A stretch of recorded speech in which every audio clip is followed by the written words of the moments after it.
Hello everyone, আজকের এই ভিডিওতে চমৎকার একটি বিষয় শেয়ার করব।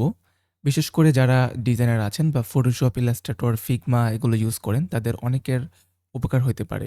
আমরা যারা ফটোশপে কোনো একটা ডিজাইন করি তখন কিন্তু আমাদের আর্টবোর্ডে অনেক বেশি জুম ইন আউট করি আমরা। ডানে, বামে, উপরে, নিচে প্যান করি, তাই না? তো ফটোশপে হচ্ছে এই কাজটা আমরা করি হচ্ছে অল্টার প্রেস করে হচ্ছে মাউসের হুইলটা আমরা ঘুরাই। তাহলে হচ্ছে জুম ইন আউট হয়। এবং স্পেস বারটা ধরে হচ্ছে মাউস লেফট ক্লিক করে কিন্তু আমরা হচ্ছে ডানে বামে এভাবে হচ্ছে আমরা প্যান করতে পারি।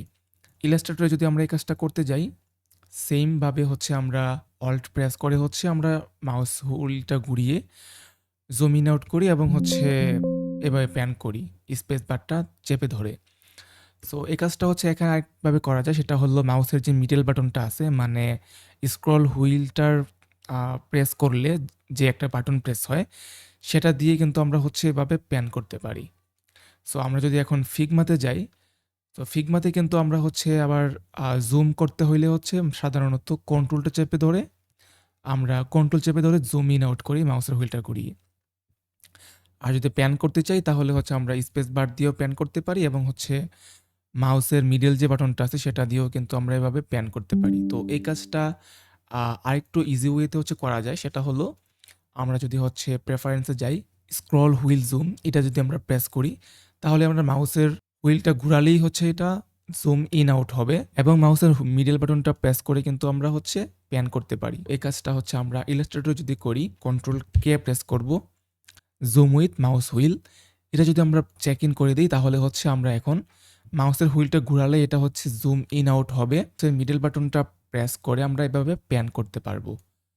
সো এই কাজটা যদি আমরা ফটোশপে করতে চাই তাহলেও কিন্তু আমরা করতে পারবো। আমাদের আবারও কন্ট্রোল কে প্রেস করব এবং এখান থেকে হচ্ছে টুলসে গিয়ে আমরা যদি হচ্ছে জুম উইথ স্ক্রল হুইল এটাকে যদি আমরা চেক ইন করে দেই এবং ওকে করি, ফটোশপের আউটপুটটাও কিন্তু হচ্ছে জুম ইন আউট হবে। বাট ফটোশপে কিন্তু আমরা হচ্ছে প্যান করতে হইলে স্পেস বারটাকে আমাদের ধরতে হবে অথবা হ্যান্ড টুলটা সিলেক্ট করতে হবে। সো সাধারণত কিন্তু আমাদের মিডল বাটনটাকে প্রেস করে কিন্তু আমরা ডানেভাবে মুভ করতে পারছি না বা প্যান করতে পারছি না।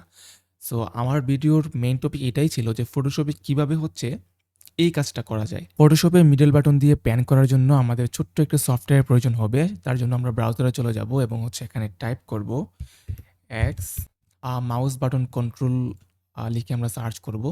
তাহলে হচ্ছে উপরে হচ্ছে এখানে একটা ওয়েবসাইট পেয়ে যাব। এখান থেকে জাস্ট ডাউনলোডের এখানে লেটেস্ট ভার্সন এটাতে আমরা ক্লিক করে ডাউনলোড করে নেব। মাত্র 2 এমবির একটি সফটওয়্যার কয়েক সেকেন্ডের মধ্যে ডাউনলোড হয়ে যাবে। ডাউনলোড হয়ে গেলে আমরা জাস্ট ইনস্টল করে দিব এবং সফটওয়্যারটিকে আমরা ওপেন করব। সফটওয়্যারটির এরকম একটি ইন্টারফেস ওপেন হবে। এখান থেকে আমরা অ্যাডে ক্লিক দিব। এখানে হচ্ছে আমাদের ওপেন করা অনেকগুলো অ্যাপ্লিকেশন দেখতে পাবো। এখান থেকে হচ্ছে পি প্রেস করে দেখতে পাবো photoshop.exe। এখান থেকে হচ্ছে আমরা ওকে করে দিব। ফটোশপ অ্যাড হয়ে গেল। এখান থেকে মিডল বাটনে প্রেস করব এবং হচ্ছে সিমুলেটেড কিতে প্রেস করব। এখানে আপনি চাইলে কাস্টম কি লিখে দিতে পারেন অথবা এখান থেকে হচ্ছে ডিফাইন করে দিতে পারেন। আচ্ছা, এটা আমি একটু সহজভাবে বুঝাই যে এখানে অ্যাকচুয়ালি কি কাজটা হবে। আমাদের হচ্ছে প্যান করার জন্য কি করতে হয়, কিবোর্ডের হচ্ছে স্পেস বাটনটা হচ্ছে প্রেস করে ধরে রাখতে হয়। তারপর হচ্ছে মাউসের লেফট বাটন ক্লিক করে হচ্ছে আমরা প্যান করি। সো এই দুইটা কাজ আমাদের মিডল বাটন প্রেস করার মাধ্যমে হয়ে যাবে। মানে হচ্ছে আমরা ডিফাইন করে দিব, মানে এটা একটা রেকর্ডারের মতো কাজ করবে আর কি।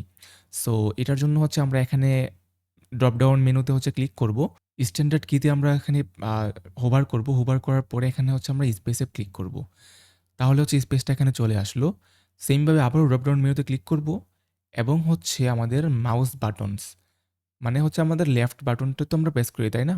তো আমরা লেফট বাটনটাকে এখানে হচ্ছে দিয়ে দিলাম। দেন এই ড্রপ ডাউন মেনুতে ক্লিক করার পর 3 নম্বর অপশনটাকে সিলেক্ট করে দিতে হবে। এখন হচ্ছে আমরা ওকে করব এবং হচ্ছে অ্যাপ্লাই করব এবং এটাকে ক্লোজ করে দিব। এখন যদি আমাদের ফটোশপে আমাদের হচ্ছে মিডল বাটনটাকে এভাবে প্রেস করি তাহলে হচ্ছে হ্যান্ড টুলটা সিলেক্ট হবে এবং হচ্ছে ড্রাগ করলেই দেখা যাবে যে আমাদের সুন্দরভাবে প্যান হচ্ছে। ওকে, এখন আসলে আমাদের হচ্ছে এই কাজটা করে কি লাভ হলো অ্যাকচুয়ালি? তো এটা হচ্ছে আমাদের ৩ টা সফটওয়্যার বা হচ্ছে সবগুলো সফটওয়্যার হচ্ছে আমাদের একইভাবে হচ্ছে আমরা জুম ইন আউট এবং প্যান করতে পারবো আরকি। কিবোর্ড ধরার বা হচ্ছে মনে রাখার কোনো প্রয়োজন নাই যে হচ্ছে কোন সফটওয়্যারটা কেমন। এখন হচ্ছে সবগুলা সফটওয়্যারেই হচ্ছে একইভাবে হচ্ছে আপনি জুম ইন আউট এবং প্যান করতে পারবেন।